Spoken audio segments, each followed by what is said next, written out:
Hello and welcome back to another week of the NRL Supercoach Talk Draft Waiver Wire podcast. It's Chris and Simon back again for the round 6 edition of the Waiver Wire. Chris, how are you, mate? Bloody fantastic, mate. Ben Hunt, you beautiful man, doing your thing, being a flat track bully against the Bulldogs. Pulled me out of a terrible spot this week and got a win, so feeling very good, sir. And yourself? Yeah, really good too, mate. Scored 815 on the weekend, so I had a pretty massive week. Must be nice. Yeah, it's real nice. I'm up to 4-1 on the year, so loving life, mate. Loving life. It's a good time. What's your record now? 2-3, mate, and a very fortunate one. I'll take it, considering I am the Turbo, Fatala Mariner, Alvaro, Roberts. There's just a few MILF. All these terrible picks, mate, / injuries. So to be 2-3 right now is a bit of a godsend, actually. Yeah, no, you'll take them, mate. Every win without Tony Turbo is gold for you at the moment.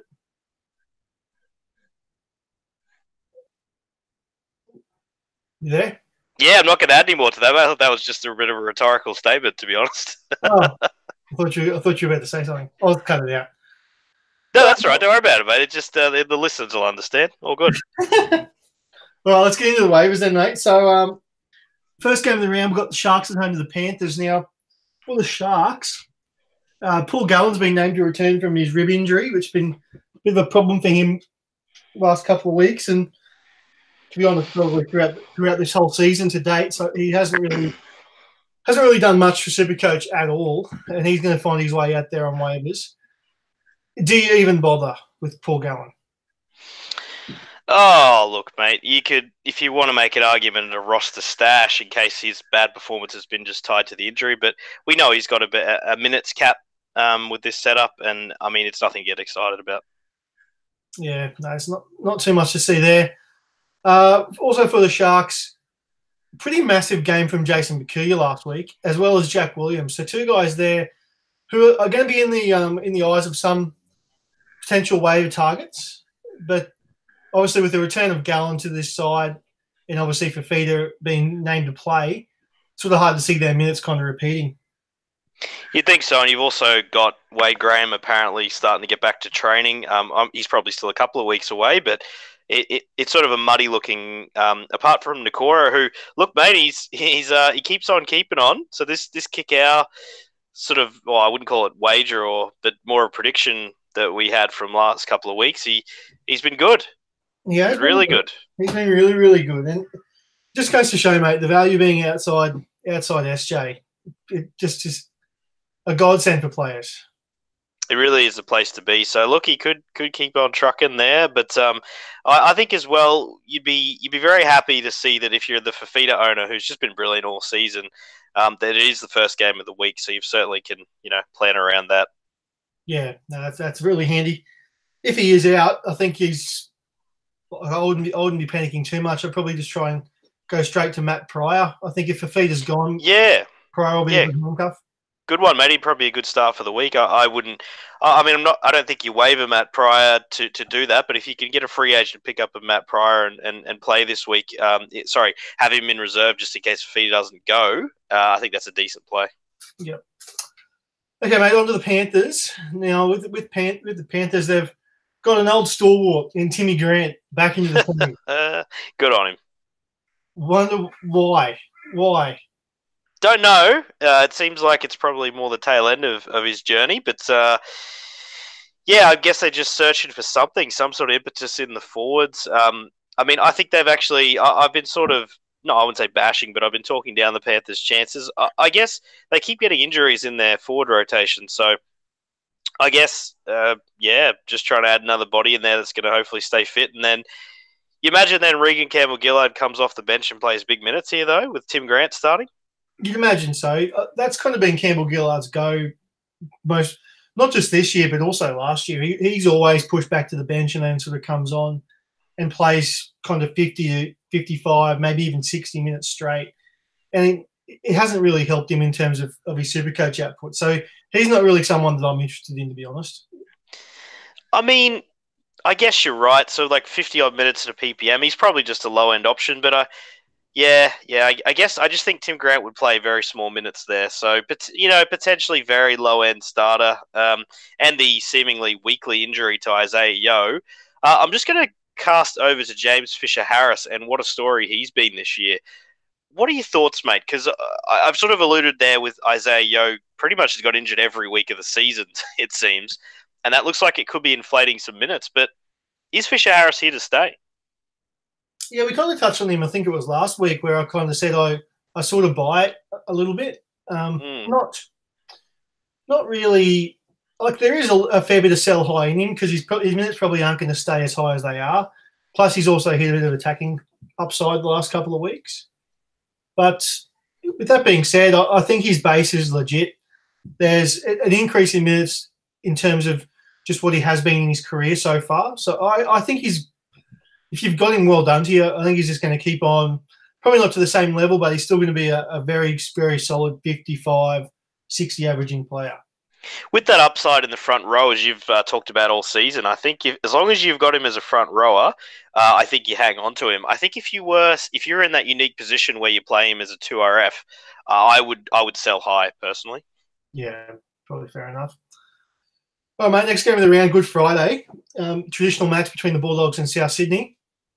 And for the Bulldogs, I believe they've got an unchanged lineup from last week, which is unusual for the Bulldogs. To get thrashed as badly as they did and just leave him in there. I don't know.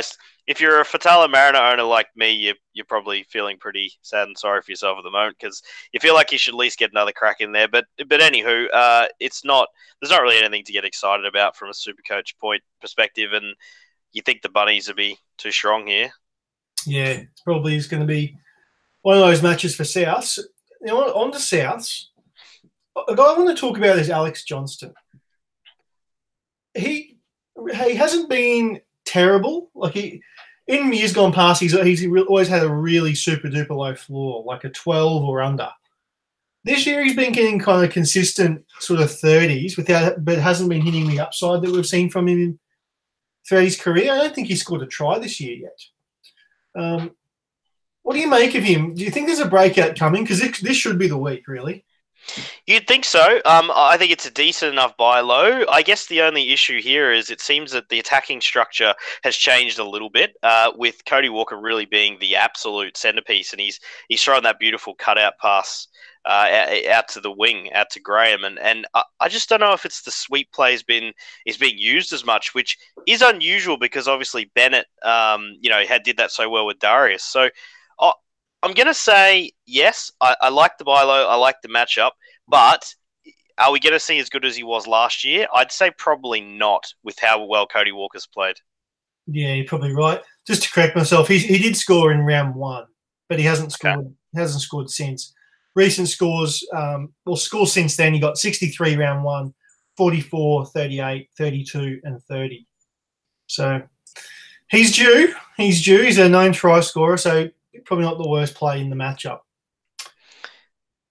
I just want to point out one play there as well. The Corey Allen has actually been really disappointing in terms of output for a young player. You thought he'd get the ball more and would be keen to prove himself, but this is really the week year. If you put up with his crap scores so far, load him up against the Bulldogs for one last week before probably shipping him on. Yeah, it's a bit of a shame. He's just on the wrong side, isn't he? Souths don't go to the right-hand side very often. They really do go to that left. So if he was on the other wing, he might be a bit better of a shot there. The second Good Friday match is the grand final replay between the Storm and the Roosters. Now, for the Storm, Marion Seve has kept his spot in the side, which I think is interesting with Curtis Scott still not fit. He is named it on the extended bench, however. So I guess if this sort of matchup, Roosters versus Storm, it's one of those matchups where you're really going to look away from these guys that you'd fire up in most matchups. But this is probably one where you're going to sit guys that when you're kind of on the fence with whether you should start them or not. Yeah, more of a forwards game, you would think, this one. So you sort of give your forwards all about a 5-point boost just to probably extra work rate. So you could fire up your Jesse Bromwiches and what have you, Kenneth, Finucane, those type of guys are likely to have decent weeks. Bert Nasty, Nelson Sofa Solomona. He's more of an reliant on upside, so not so much keen on him. He doesn't get enough minutes, really. He doesn't. And for the Roosters, look, if it wasn't the matchup that it is, I probably wouldn't mind Matty Kavalu as a sneaky one. But just obviously, like, he didn't do much the first week, but then obviously scored that good try last week. I don't think that B-Moz is too far away, so he's probably not really worth a waiver claim. The big news for the Roosters, I guess, is that Isaac Liu is actually out of the side with a broken thumb, and that sees Zayden Tedovano push up into lock. Does that make him kind of relevant as a front row eligible player? I would have actually thought that it means that Warrior Hargreaves and Takiaho's minutes are probably more. Well, Takiaho's minutes are secure now with that selection, but it might give Warrior Hargreaves scope to sort of hit that 50-minute mark because I really don't think Tedovano is going to play big minutes there. No, and another thing that makes JWH kind of interesting too is that I believe Joseph Manu is going to cop a week suspension. I believe I read. Yes, I did see that too. I'm not sure if it's been confirmed or not yet.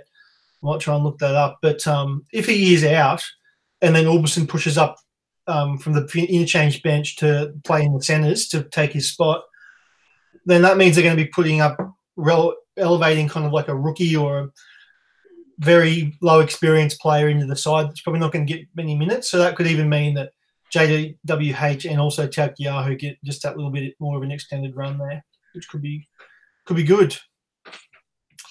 On to the first game on Saturday sees the Warriors at home to the Cowboys.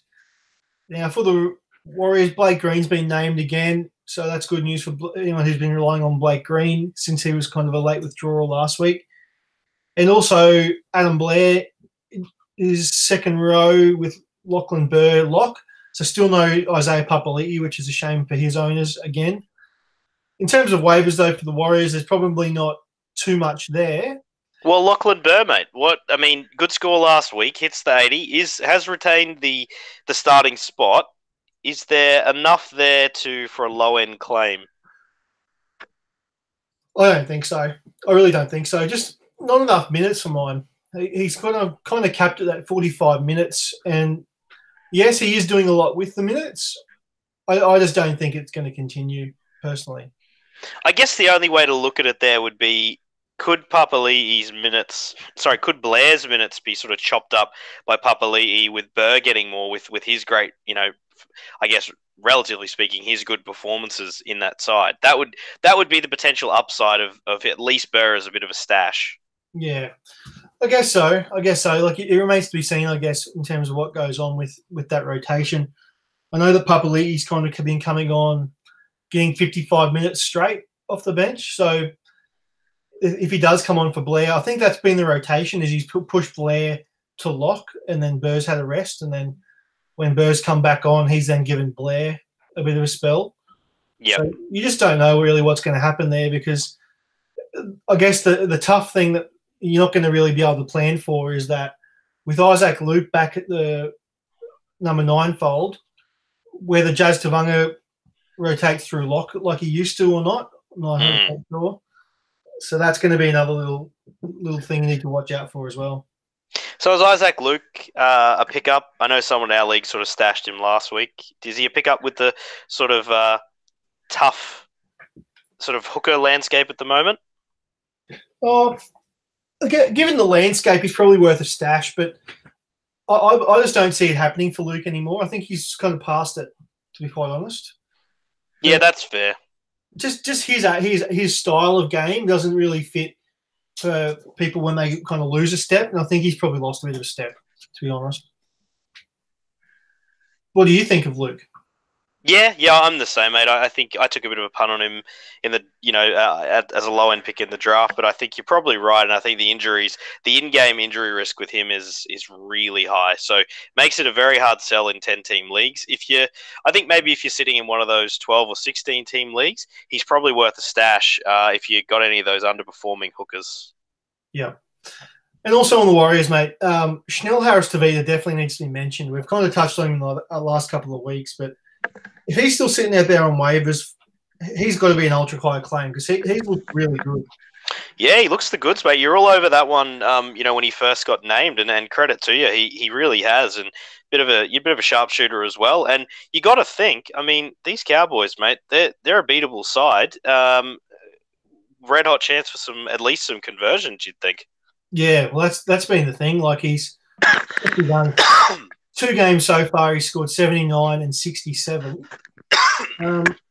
Like those conversions, yeah, this is a plus matchup for him, no doubt. So if he's out there on waivers, you need a halfback. Go and get him because he's definitely looking the goods.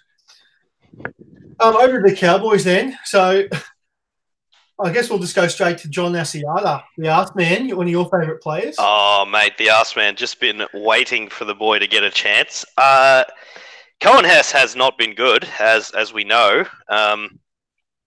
Geez, all I'm really keen on here, mate, is how many minutes. What can he possibly get here?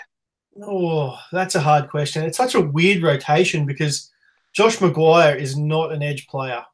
He really is not a proper, edge running, run at a line, run at the whole type of back rower. So I'll believe it when I see it, when the game, actually kicks off. Okay, well, I'll have a go anyway, I guess. Well, Cooper's going to get 80. Yep. And Maguire, I feel like he's been getting close to 80, hasn't he? I don't really follow Maguire too often because I just think he's an absolute grub. Mid 60s. I think he's an absolute grub. Love it. Tell us what you really feel, Simon. Oh, well, how's he playing after that eye gouge?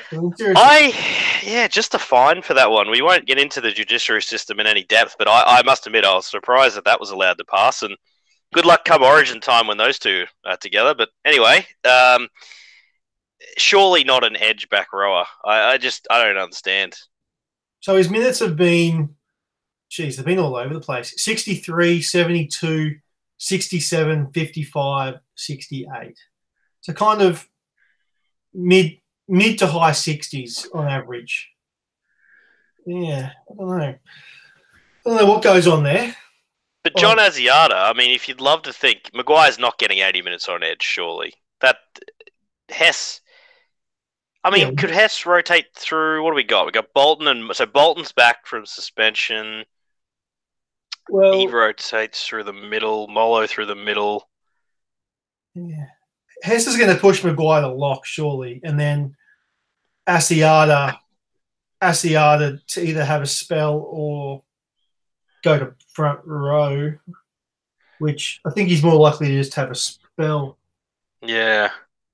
I don't know. I don't know if it's really going to be that much more beneficial for Asiata in the result. It's one of those things, mate. The reason there's an appeal there is you and I both know if John Asiata somehow found his way to 60-plus minutes, he's an every week starter. Oh, especially at halfback. Boy, halfback. 100%. So I'm gonna say I'm gonna boldly go there because there's no guarantee here, but especially if you've kind of in a bit of a luxury position where your team's pretty set, he's that kind of guy. I don't mind doing a low end waiver claim or at least a free agent pickup because the upside here is quite high. Yeah, I agree. Probably worth a stab. Yeah, I think it is. I'm not saying go and spend your top 5 pick at all, but just he's not a bad one to pick up. Other news for the Cowboys: Justin O'Neill's back on the wing, so congratulations, Cowboys. Wow, that's all I got to say. Wow. I know, like, obviously they copped the injury to Nene McDonald, but just and Felt's obviously still injured as well, which is pretty rough. Yeah, I shouldn't be too critical, I guess, because I mean he's just going for safety, but it is what it is. Okay, next game on Saturday sees the Dragons host Manly.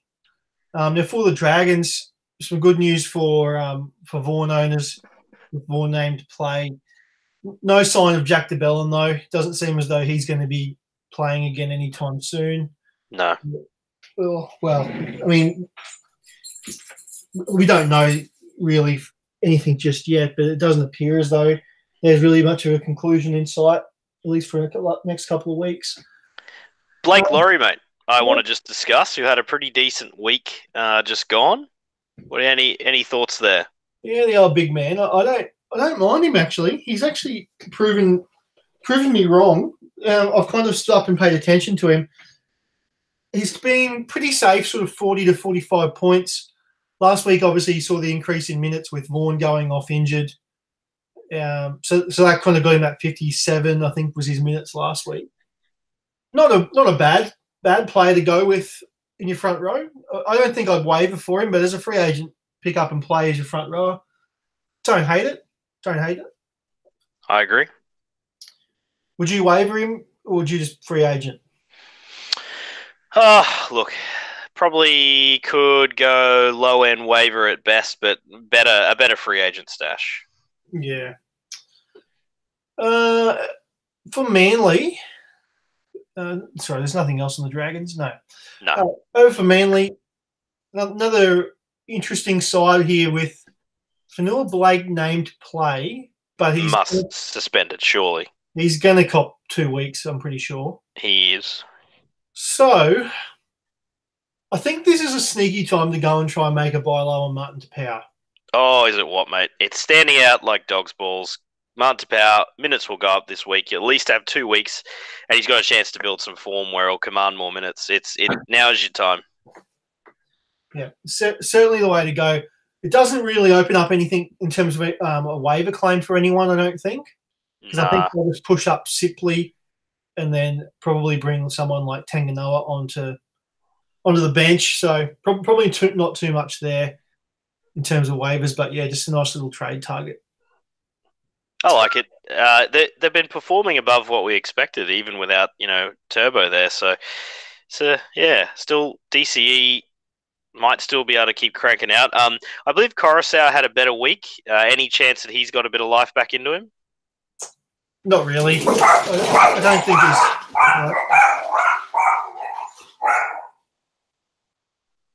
No, not really. I don't think that he's really going to increase too much.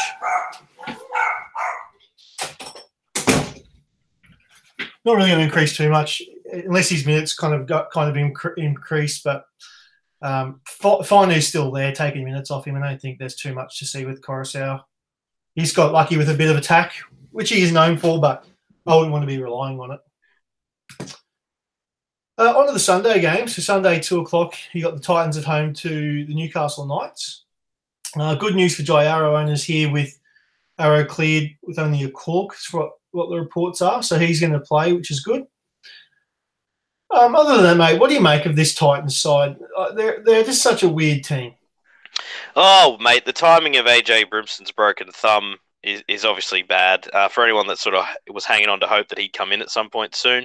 Obviously, they actually hit some points and some attacking stats against the struggling Panthers.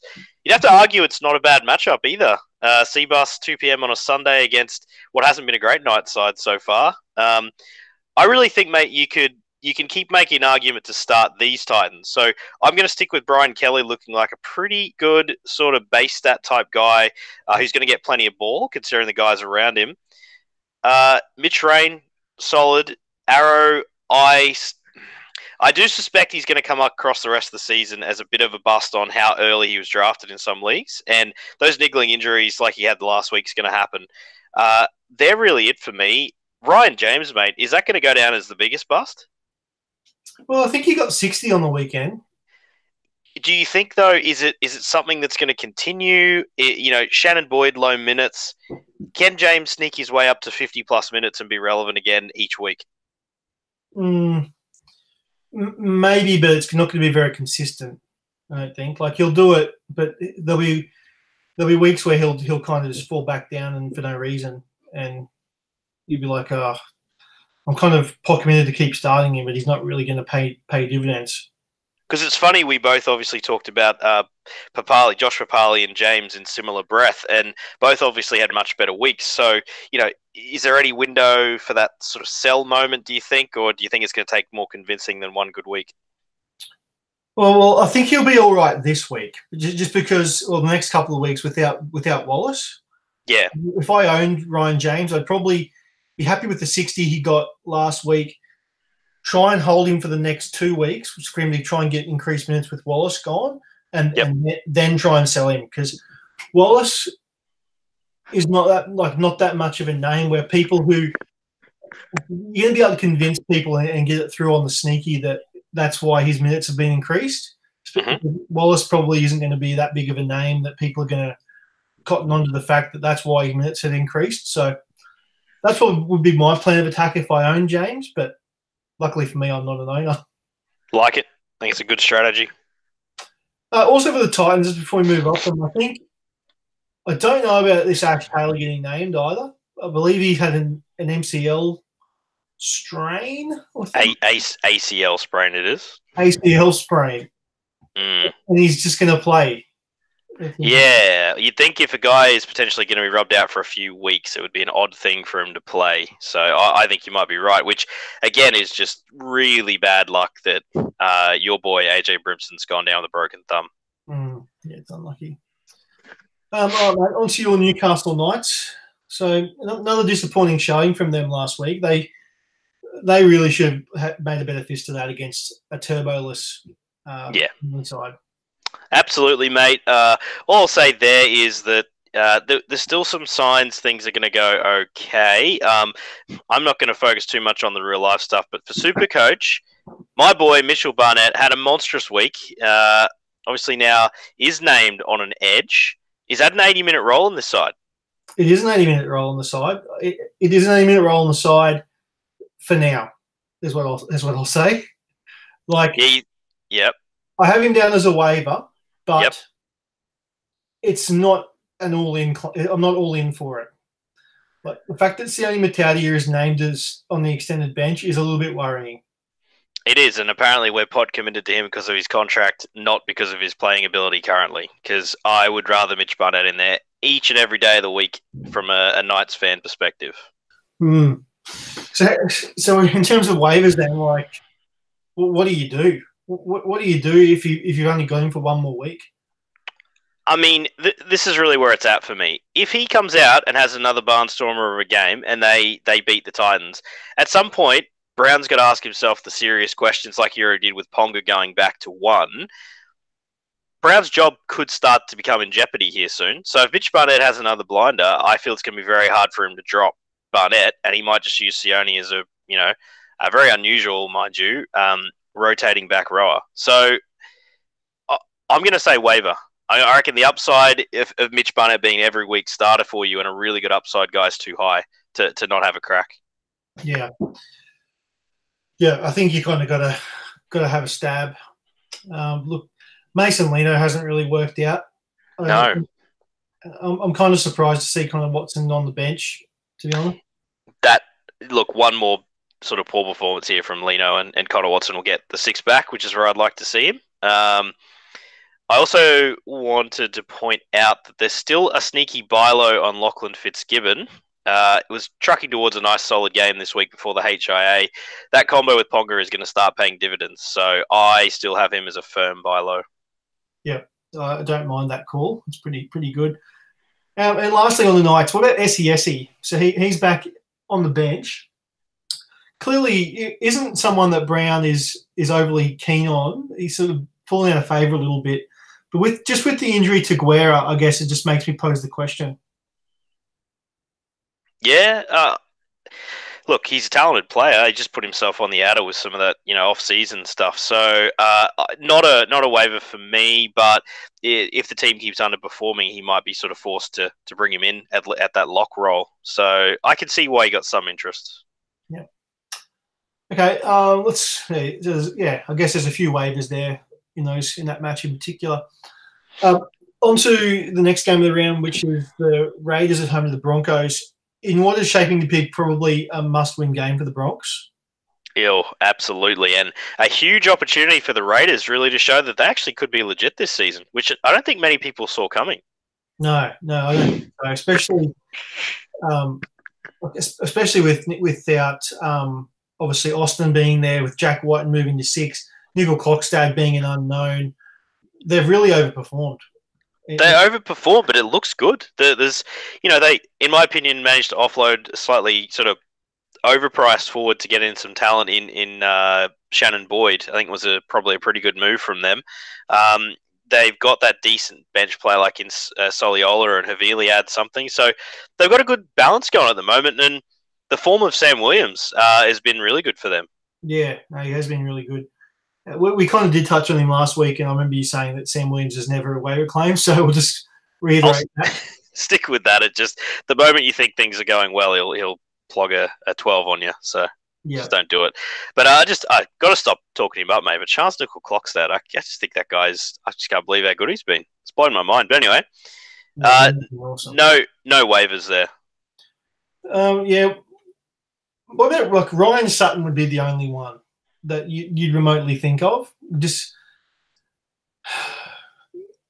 not enough minutes, really, is there? I'm just thinking because Tapani's gone. Like without Tapani, does that mean an increase in minutes for Sutton?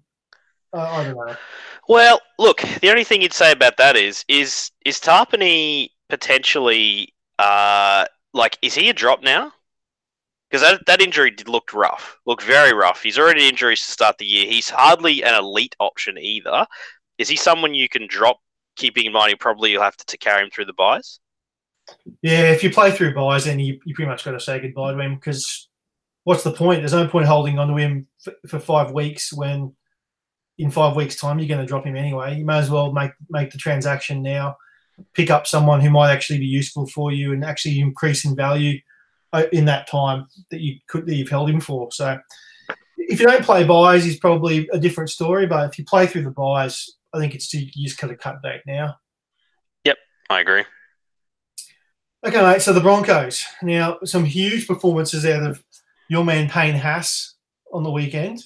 He was monstrous, mate. That was pretty fun for certainly myself. You and I obviously went along to the game against the Tigers and saw him named to start the last minute. Plugged him in there to my front row and just watched an absolute barnstormer of a performance. Obviously, minutes are inflated a little bit potentially due to Gillett going off injured, but mate, what a motor for a big man, unbelievable. Yeah, I did not expect him to play as many minutes as he did. I thought it was going to be just a bridge too far for the size of the man because I know he's huge in real on TV, but in real life he was just massive. Yeah, he's sort of. I think my comment was something about comparing to Tyson Frizzell, just in the couple of kegs sort of strapped together. Like they are big men, and just that motor and the speed that he seems to have. I can see why the hype's there. Yeah, definitely. So how high of a waiver? I'll probably ask you this because obviously you're the owner of him. If you didn't have him, would you be wavering number one claim on him?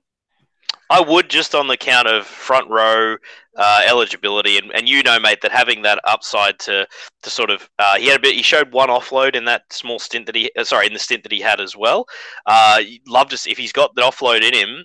You got to get excited in this fantasy world for what could be. Now we're aware with TPJ not there, Matt Lodge is out as well. That what is his role going to be going forward? But I think it's also the unknown that if he has performances like that, he is going to demand minutes, and he could actually be that sneaky pickup that just boosts your side. So any level waiver for mine. Yeah, I think he's probably a sneaky one. It's weird, this Broncos pack. Like I feel like we're saying every week, when everyone's fit, when everyone's there, there's minutes. No, we're not going to know what the minutes are. But every single week, there's always stuff going on. There's suspensions, there's injuries, there's HIAs, all sorts of weird stuff. Like when they finally do have Lodge, Offahengawi, Glenn, Gillett, TPJ, Haas off the bench, probably with Fafita on the bench, like they've got an absolutely loaded pack as we know. But my God, like the minutes rotation is going to be so interesting to know what goes on there. It really is, and you and I both are of the opinion that seeing him live, you're onto this before me, but Offahengawi doesn't offer much. You see him as a more solid player, but he's not an explosive player that's going to be Supercoach relevant anytime soon. You feel that Payne Haas only has to play well in this period to potentially get more minutes off him, for example. Also, Matt Lodge had a Barry Crocker, as we know, which he doesn't always play like that, but point being, with someone like Payne, it could be there. And then I guess, mate, that rolls into David Fafita, also a very talented player, was involved in that try to Nicarima. Where does he belong? Is he a waiverable player this week? What are your thoughts? He definitely, I feel like I say this all the time, and I've been wrong pretty much every week, but I feel like he's a waiver still. I still think he's a waiver. This week, I feel more confident than pretty much any other week because without Lodge there, and without TPJ there, you haven't got Haas there taking his spot like he did last week. So now Haas is playing in front row. Fafita surely is going to finally start at lock, which he hasn't really done. He's been named there a few times, but hasn't actually started. So I think this is the week he finally does get those minutes that we've been kind of hoping for. So I'd waiver for David Fafita as a one-off, one-week play. He's probably not got much more than that because once Lodge and Pangai Jr. do return, then he'll probably go back to the bench. But if you need a one-off 2RF with upside, I think he's probably worth a stab. Yep. I'll agree with that. Just seeing talent. It's one of those things, mate, I guess for newer listeners, that you and I tend to have a bit of a rule when it comes to taking stabs at players in Supercoach or indeed fantasy in general. If the real-life talent is there, it sometimes can just be opportunity. And if a feeder ever gets himself a 60-plus minute role, he's an every-week starter with a lot of upside. So I'm on board. Yep. All right, last game of the round on Easter Monday is the Eels at home to the Tigers. Unchanged team for the Eels. Ferguson's been named, which is just amazing. He's not playing. Doesn't he have a rib injury and then he's obviously ripped his nose in half? It's superhuman. Fergie Ferg. He's a huge in. He's a huge in for them. He's been so good this year, and I feel sorry for owners of him, but, we all take our lumps with injuries. The hard part is, last game of the round, if you own Ferguson, you're going to have a backup somewhere. Well, hopefully it's Sivo, mate, because I don't mind Sivo in this matchup. Yeah, you like Sivo? Yeah, I can handle that. I think Sivo. So just checking. So we got Mahe will be on the right-hand side. So you got Sivo. It's Sivo against Mahe. So I've got to like it, mate. I'm on board with it. I think he's a fine, especially, you got him on your bench and you're sweating on Fergo. Very good guy to slot in. I also think Sivo could just be started on his own this week. Yeah, no, I also agree. With that being said, I think Michael Jennings is probably worth a start too. I don't think that the Tigers are really going to be that much of a defensive juggernaut. So I think Michael Jennings has as good a chance of scoring a try as anyone in this match. I agree. But look, other than that, Jamin Salmon's just been absolutely atrocious. He hasn't really done much. As we predicted, mate, I don't think we gave that much chop. And other than that, I think everyone else for the Eels would be owned. So, on to the Tigers. Look, Mahe Fanua has kept your mate Nofaluma out of the team again. Tell you what, he got saved on the weekend. Again, not to bore people with being live, but he got saved for some pretty dicey defense by a fantastic flop from Josh Reynolds. Still feel it's only a matter of time, and I still feel you want to be stashing Nofo. Yeah, I agree with that one. If Nofo's out there, I think it's probably time to start thinking about stashing if you haven't already. We've probably been recommending that for a couple of weeks, but now's definitely the time. I'm not too high on really any of these Tigers players, to be quite honest. Just the brand of football that they play, it's just not majorly conducive to Supercoach scoring for the backs. So much of their play just goes through Farrah and Brooks. It's even rendered Moses and Bai kind of irrelevant. Boy, he's just not involved, is he? He just plays a little of a custodian type role, just sort of getting the ball back, being safe under the high ball. But yeah, not really much of a fantasy option, really. No. And Bai, is he? No, not something to go with. I guess this is a couple of guys just to sort of rehash is Luke Garner and Josh Allaway. So I guess Garner, he played the 80 last week, given the it was a failed HIA for Robert Jennings in the end. So Garner saw 80 minutes with obviously Chikam going out and winning the game for him out in the centres. Well, we're happy to see that, mate. Our the myth that is Chikam, good on him. We saw it in real life. The myth is real. Seeing is believing. Got him to sign our boobs and everything, mate. It was amazing. It was amazing. it was the moment we were made for, mate. But if anyone, listeners from many years back, we've wanted Chikam to do well for a long time. He is actually a talented player. Just opportunity and injury has been rough for him. Yeah. So look, Allaway, I don't know what he did. Let's have a quick squeeze to see what he got up to. Obviously, being at the game, it's hard to keep track of everyone, but 44 minutes, 50 points, not too bad. Kind of what he's been.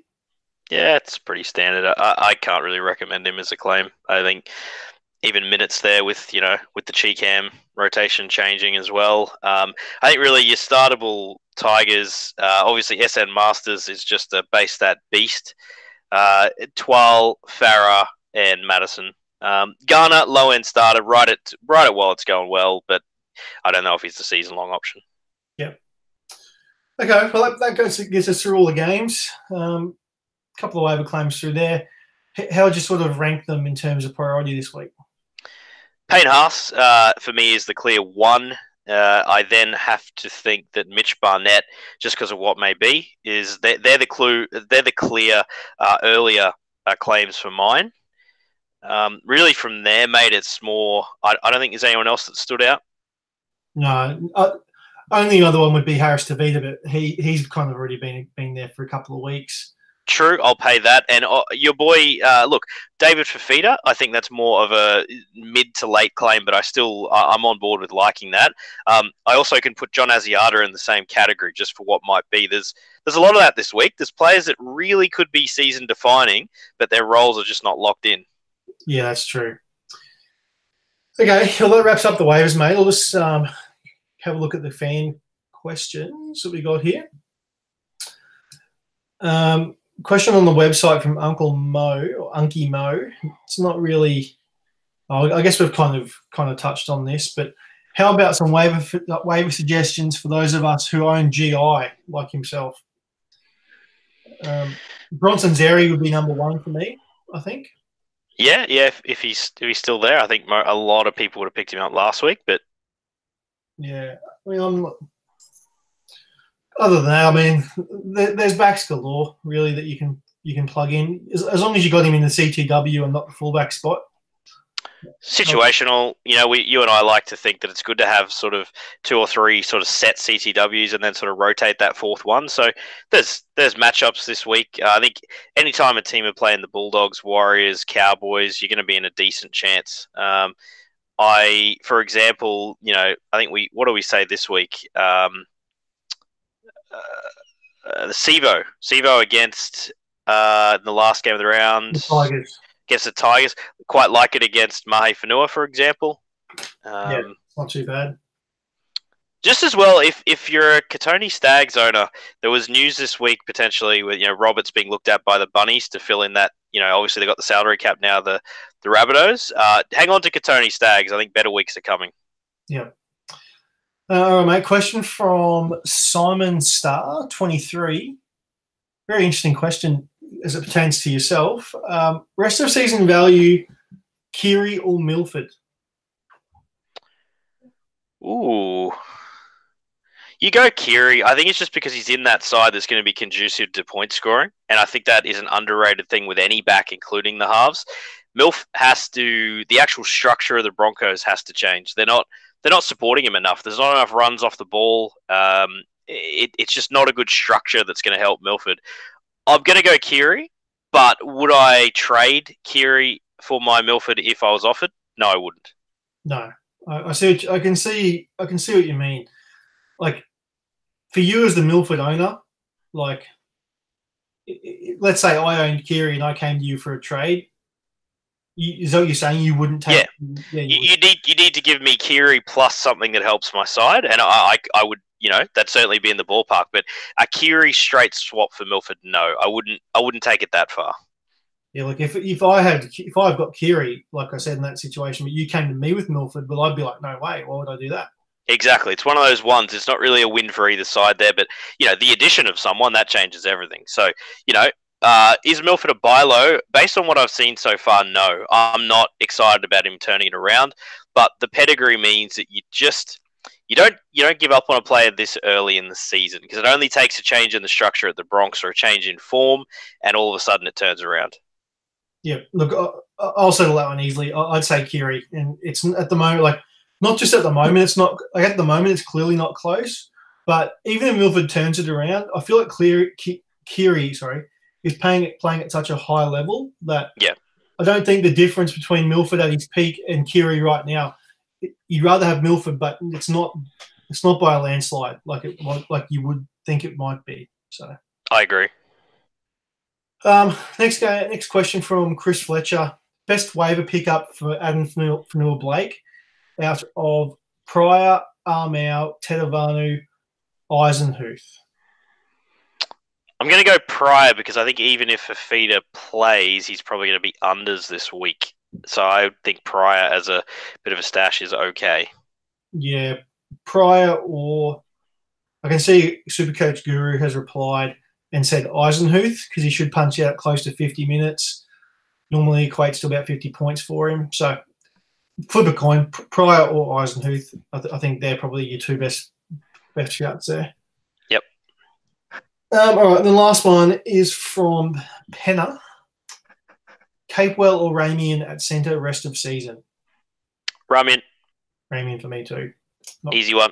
Not a contest. Capewell will likely lose his spot to Wade Graham pretty soon. So Ramian, I think it only takes the Knights to turn around their form a bit and you'll have a top 15 CTW. Yep. Well, mate, that wraps us up for another week. Anything else you need to discuss before we call it quits? No, mate. Look, desperately hoping to get back to 500 this week. So good luck to everyone listening. Thanks for the support, guys. Really appreciate it. Keep those questions firing. And, talk to you next week. All good. Thanks, guys. Catch you later.